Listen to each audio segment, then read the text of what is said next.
ځکه عشق هغې که انسان ته پشه ورځي، واحد عشق انسان له پشه ورځي، د واحد عشق نتیجه آخر وصال، آخر خوشحالي راځي. هغه عشق دی چې د انسان په زندگی کې د الله تعالی محبت او مینه راځي.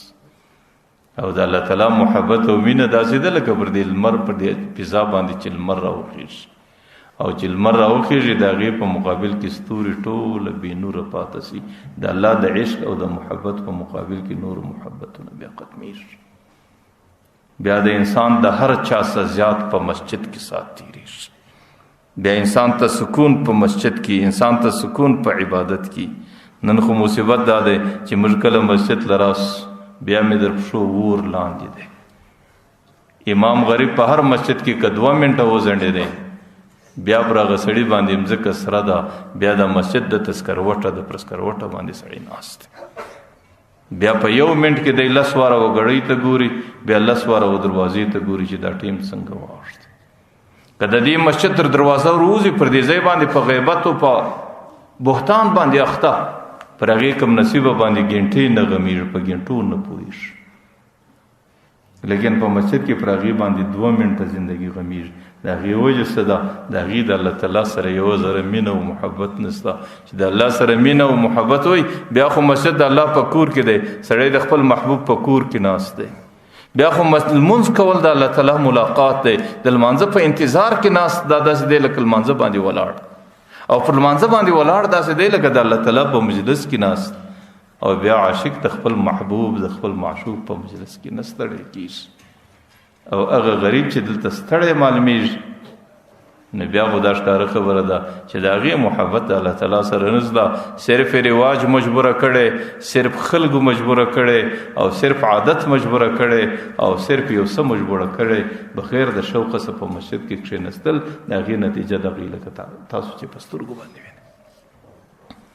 نو عشق په دنیا کې هغه عشق ډېر محبوب عشق، هغه ډېر محترم عشق. والذین آمنوا اشد حبا لله، د مؤمن د پاره د ټولو څه بهترین عشق د رب عشق دی چې زړه ته ولوېږي. قیس په عربو کې یو سړی دی، هغې د ماشوموالي د زمانې سره په عربو کې یو زنانه ویني، د هغې نوم د لیلا په شکل دی، پر هغې باندې عاشق دی. د هغې زندگی په هغه عشق کې روانه ده، د هغې ژوند، د هغې د زندګۍ ورځې او شپې، د هغې د زندګۍ سهارونه او ماښامونه د هغه زنانې په یاد کې تېرېږي. چې لږ زمانه وسوه د هغې د عشق چرچا او شهرت په ټوله علاقه کې وسلو، او چې وسلو نو پر هغې باندې دا پابندي ولګېدله چې د دې زنانې دروازې ته به نور نه ورځي، د دې زنانې کلي ته به نور نه ورځي، دې طرف ته به نه ورګرځي. او بادشاه پر هغې باندې دا پابندي ولګوله. بادشاه د وخت دا اعلان وکړي چې که چیرې دا سړی په دې کلي و د دې زنانې دروازې ته چا ولیدی بیا به دی قتل کیږي، او د ده دیت و هر څه به زما د طرفه معافي. بیا دی خون نه لري، بیا دی د وینو دیت نه لري. چونکې هغې د هغه مخلوق په عشق کې ډېر بېتابه دی. نو قریبانو یې دا بندوبست وکړی چې هغه زنانه په یو شرعي طریقه او په نکاح واده تور وغواړي. لیکن په عربو کې حمیت ډېرو، په عربو کې فیغور ډېرو، په عربو کې قبایلیت ډېرو، هغې د غرو خلکو ډېر سخت مزاجه خلکو. په هغې کې دغه عمل ډېر مضموم دی چې یو سړی دی پر یو زنانه باندې عاشق سي، او بیا دې د هغې د عشق په تقاضا باندې د هغې په غوښتنه دا زنانه واده ته ورکولی سي. نو مجنون چې هر څومره کوشش د پلارو د قبیلې په خاطر باندې وکړي، نو هغه د لیلا قبیله هغې دې ته نه ده تیاره چې هغې ده ته ولورکړي. ځکه هغه وایي ته په ټولو عربو کې زموږ پزه راپرې کوې، ته په ټولو عربو کې موږ رسوا کوې، ته په ټولو عربو کې موږ بدنامه کوې. د اصلي نوم قیس دی چې کله د هغه زنانې څه تمه وختله چې دا زنانه زما نه په نصیب کېږي، نو د هغې په تلاش کې دی لیونی ګرځېدی. په عربو کې لیوني ته مجنون ویل کېږي، نو په دې وجه بیا دی په مجنون باندې مسما دی.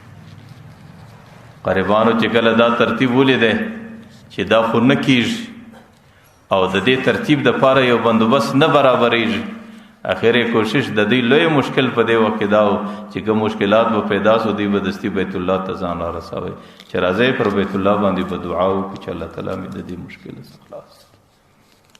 نو مجنون د حج سفر ته راوسته فلاره کې پلارو قبيله او سره دی هغه د بیت الله فردو ته ودراوي ورته د بیت الله په پردو پر لاسونه سا او دا دعا کوا اللهم ارحني من ليلى وحبها.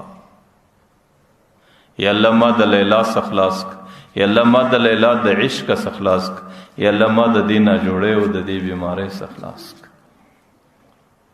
د چې کله په پردو پر لاس نشي دی سوای اللهم لا تسلبني حبها ابدا ويرحم الله عبدا من قال امنا.